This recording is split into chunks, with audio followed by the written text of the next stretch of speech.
मोहिनी के पापा, आज भी हमारी बेटी भूखे पेट ही सो गई है। पता नहीं हमारी किस्मत में भगवान ने क्या लिखा है। अंजू, तुम चिंता मत करो।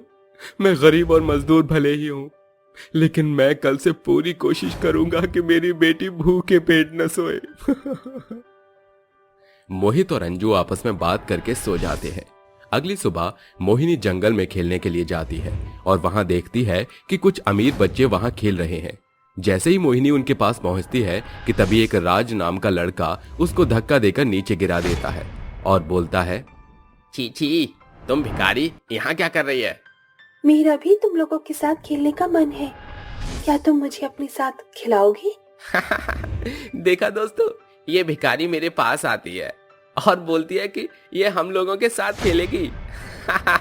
इसकी औकात क्या हम लोगों के साथ खेलने वाली है?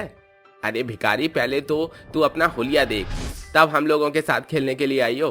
देख तो जरा अपने फटे हुए कपड़े। इतना बोलकर राज मोहिनी को वहां से भगा देता है। मोहिनी बेचारी आंखों में आंसू लेकर अपनी माँ के पास जाती है और उससे बोलती है, माँ, मुझे अच्छे से कपड़े चाहिए, लोग मेरा मजाक बनाते हैं। उसकी ये बात सुनकर अंजू की आंखों में आंसू आ जाते हैं और वो उसको चुप करवाते हुए बोलती है, बेटा, तेरे पिताजी काम करने गए हैं, अगर उन्हें पैसे मिल जाएंगे तो मैं तुझे एक अच्छे से कपड़े दिला दूंगी। अंजू अपनी बेटी मोहिनी को समझा रही थी तो वहीं दूसरी तरफ मोहित रोड की साइड में खड़े होकर लोगों का इंतजार कर रहा था। तेज धूप हो रही थी और मोहित को बहुत पसीने आ रहे थे। ये देख वो खुद से बोलता है, पता नहीं ये गरीबी मुझे कब तक झेलनी पड़ेगी। आखिर कब तक मैं अपनी बेटी को भूखा सुलाऊंगा। थोड़ी देर बाद वहां पर एक मिस्त्री आता है और मोहित से बोलता है, क्यों भाई, क्या नाम है तेरा? मेरा नाम मोहित है साहब। क्या क्या काम कर लेता है तू? साहब, मैं तो एक मजदूर हूं, आप मुझसे कुछ भी करवा लीजिए, बस मुझे इतने पैसे दे दीजिएगा कि मैं अपनी बीवी बच्चों का पेट भर सकूं। ठीक है, तो मेरे साथ मेरी बाइक पर बैठकर चलो। ये सुनकर मोहित खुश हो जाता है और खुद से बोलता है, चलो अच्छी बात है, आज मुझे काम मिल गया। कम से कम अब मैं अपनी बेटी को भूखा नहीं सुला पाऊंगा, उसका पेट तो मैं भर ही दूंगा। मोहित बहुत ही खुश होने लगा और खुशी खुशी घर बनाने का काम करने लगा। वो घर के लिए मसाला बनाता और अकेले ही उस मसाले को लेकर चौथी मंजिल पर जाकर घर बनाता। वो कभी ईंट ढोता तो कभी कुछ करता। बेचारा मोहित अकेले ही तेज धूप में काम कर रहा था। वो सीमेंट की बोरी को लेकर छत पर जा रहा था कि तभी उसका पैर फिसल जाता है और मोहित नीचे गिर जाता है। मोहित के पैरों में काफी चोट आ गई थी, लेकिन फिर भी वो काम करने लगा और अब शाम हो चुकी थी। मिस्त्री ने उसे आज 300 रुपए दे दिए। उस 300 रुपए को देखकर मोहित बहुत ही खुश होता है और अपने घर के लिए राशन लेकर अपने घर चले आता है, जहां वो देखता है कि उसकी बेटी मोहिनी दरवाजे पर बैठकर अपने पिता का इंतजार कर रही थी।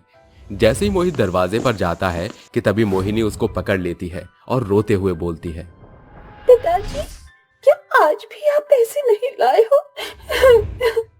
उसकी ये बात सुनकर मोहित को थोड़ा अजीब लगता है और वो खुद से बोलता है, मोहिनी आखिर ये सवाल क्यों कर रही है? बोलो ना पिताजी, क्या आज भी आप पैसे लेकर नहीं आए हो? बेटा देखो, आज मैं पैसे तो नहीं लाया, लेकिन तुम्हारे खाने के लिए खाना जरूर लेकर आया हूँ। मुझे कुछ नहीं खाना। आप लोग कभी भी मेरी खुशी नहीं देखते। आप लोगों को जो मन करता है आप वही लाते हैं और वही करते हैं। मेरे पास कपड़े नहीं हैं, लेकिन आप लोगों ने ये नहीं सोचा कि अपनी बेटी को एक कपड़े दिला दो। बस अपने खाने की पड़ी रहती है। आप मतलबी हो। दरवाजे पर शोर सुनकर अंजू बाहर आती है और मोहिनी को यह सब बोलता हुआ देख अंजू मोहिनी को एक जोरदार थप्पड़ मारती है और उसको घर में जाने को बोलती है।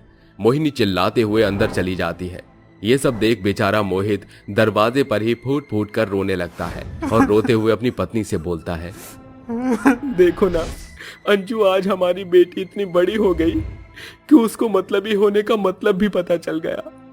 मैं अपनी बेटी के लिए और ज्यादा मेहनत करूंगा और उसको हरगिज महसूस नहीं होने दूंगा कि हम लोग गरीब हैं और मैं मजदूरी करके उसका पेट पाल रहा हूँ। मोहित की बात सुनकर अंजू मोहित को गले लगाकर रोने लगती है और उसको अंदर ले जाकर शांत करवा देती है।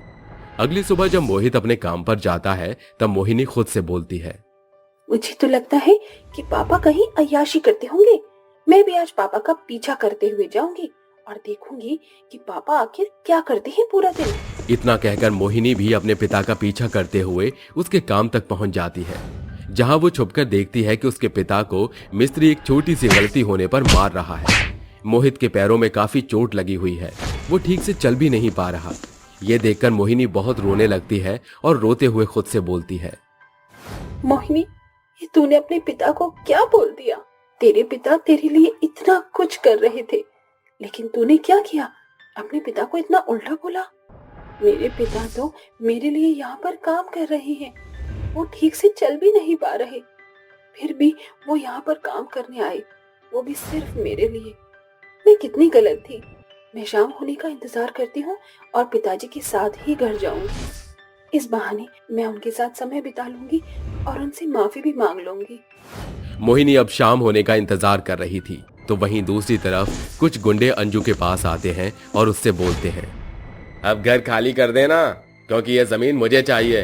अगर तूने हमें ये जमीन नहीं दी तो आज हम तेरे पूरे परिवार को जलाकर मार देंगे।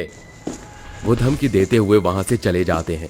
शाम को मोहिनी अपने पिता के साथ घर पर आती है, जहां मोहित और मोहिनी देखते हैं कि एक तरफ उसकी माँ बैठकर रो रही है, तो वहीं दूसरी तरफ उसका घर आग में झुलस रहा है। ये सब देख मोहित भागता हुआ अंजू के पास आता है और उससे पूछता है, अंजू, ये सब कैसे हुआ? अंजू उसको सारी बात बता देती है। ये सब कुछ गांव वाले देख रहे थे। उनकी इतनी गरीबी और मजबूरी देख गांव वाले कुछ पैसे इकट्ठा करते हैं और उनके लिए एक झोपड़ी का इंतजाम करवा देते हैं। ये सब देख मोहिनी और अंजू मोहित से बोलते हैं, मोहित जी, देखिए, आज भी इस दुनिया में इंसानियत है। इतना कहकर वो तीनों गांव वालों को धन्यवाद करते हैं और अपने छोटे से झोपड़ी में वो तीनों एक बार फिर अपना घर बसाने लगते हैं। इस बार मोहिनी अपने घर की हालत समझ चुकी थी और वो किसी भी चीज की जिद नहीं करती और खुशी खुशी अपने माँ बाबा के साथ रहने लगी।